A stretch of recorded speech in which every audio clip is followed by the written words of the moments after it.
And now for part 2 of the solution, which is public financing of political parties. What does that mean? Basically, it's a very simple idea.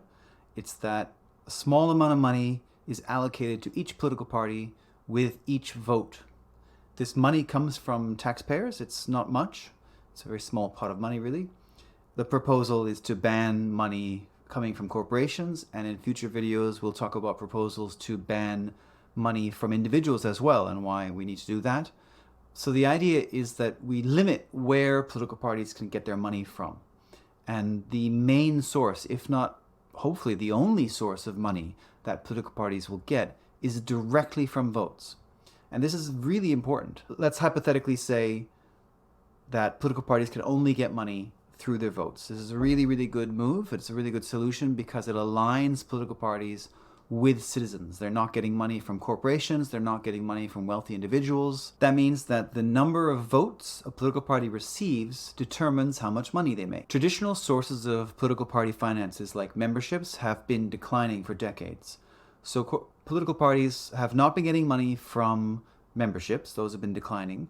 And what has happened is corporations and wealthy individuals have stepped in to supply the funds that political parties need.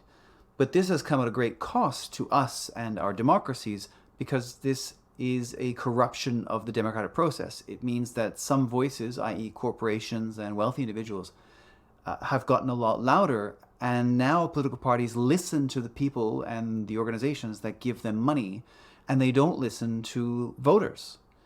This has gotten really bad in some countries to the point where political parties' platforms aren't aligned with the interests of the majority. They're aligned with only the interests of the wealthiest portion of society.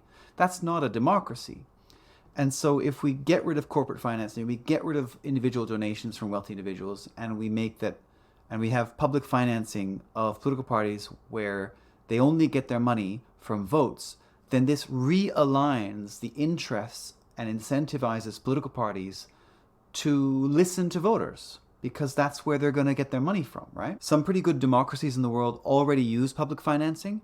This proposal here is to take it a step further and say that should be the only source of funding for political parties, so that political parties cannot go to donors, they cannot go to organizations and ask for money. That would be disallowed. Making votes the only source of income will align political parties with the interests of the population, with the interests of voters. It will do so because the financial survival of political parties will now depend upon how many votes they can get, not how many donors they can get. Political parties will have to listen to voters if they want to survive as institutions or organizations. When corporate donations are allowed, political parties that go against their interests fight very hard battles, very uphill battles. So, for example, if a political party goes against corporate interests, the corporations that don't want that party to win will fund the other political party and the other candidates.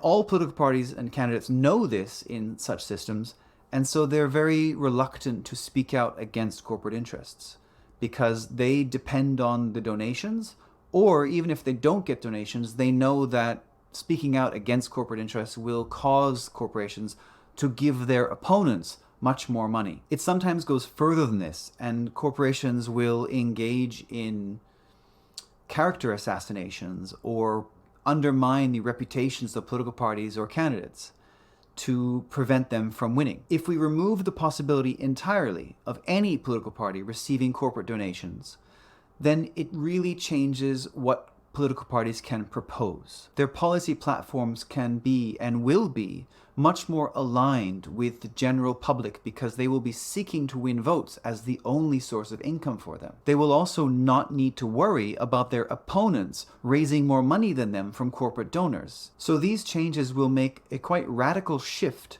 in what all political parties propose on their policy platforms. It will really change what kind of policies political parties put forward. And those policies will all of a sudden be much more aligned with more of the population. They will not be aligned with corporate interests unless those corporate interests also align with the interests of the majority. So this change is obviously quite important. And it's probably one of the most important changes we can make to our democratic political systems. But it must come in combination with what we talked about previously, which is banning corporate donations entirely from all kinds of organizations. The previous video talked about banning corporate donations in more detail. It's very important that public financing is tied to votes and not any other kind of way of allocating the money. For example, we could, and we shouldn't, allocate it according to seats. And the reason this is not a good way of doing things is that it favors dominant, incumbent, mainstream political parties. It also makes bad electoral systems worse. So if you have what's called a first past the post electoral system, where basically there's only one seat per electoral district, those systems tend towards only having two major political parties. It's just the nature of how it works. We can talk about why in future.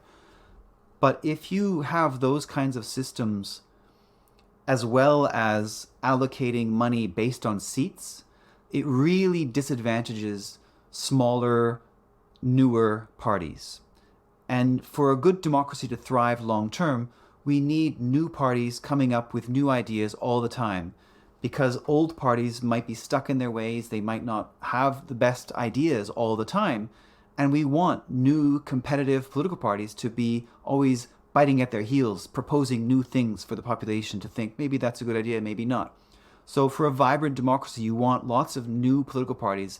And so if we had the public financing allocated by seats, it would stifle this political or policy innovation. Allocating money by votes could also reduce the problems from other flaws in the political system.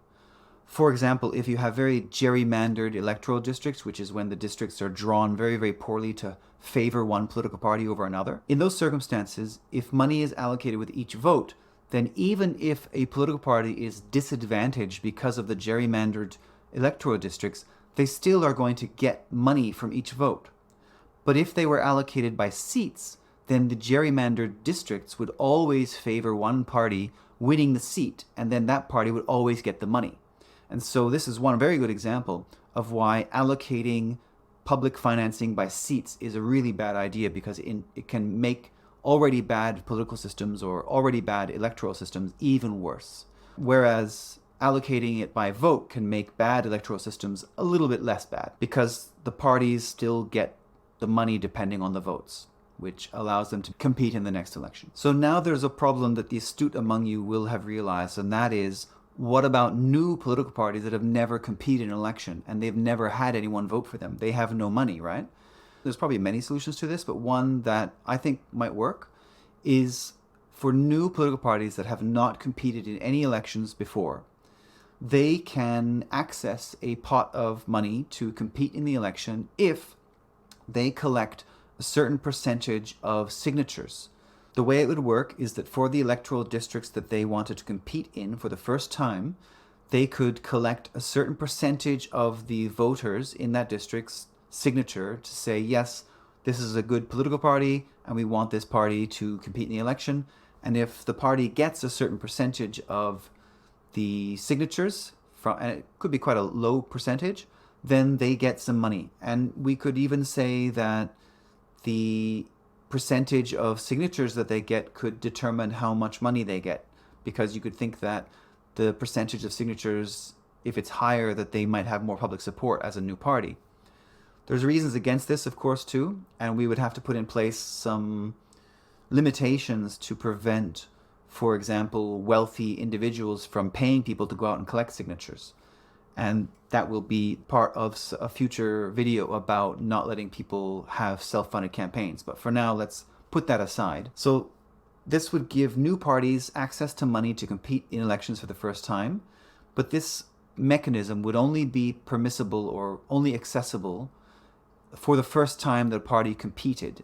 Once they've had a chance to be voted for, then they can receive money from votes, and then they fall into the same funding mechanism as all political parties to have a level playing field. We really want new political parties to come in because they might propose new policies that the established or mainstream political parties hadn't thought of or aren't willing to propose because of ideology or because of any other reason. Basically, we want to make sure that new parties can access money to compete in elections. We want voters to have as many choices as possible, and we want to have a lot of different policy platforms on the table during an election so that people can vote for the policies that they think are best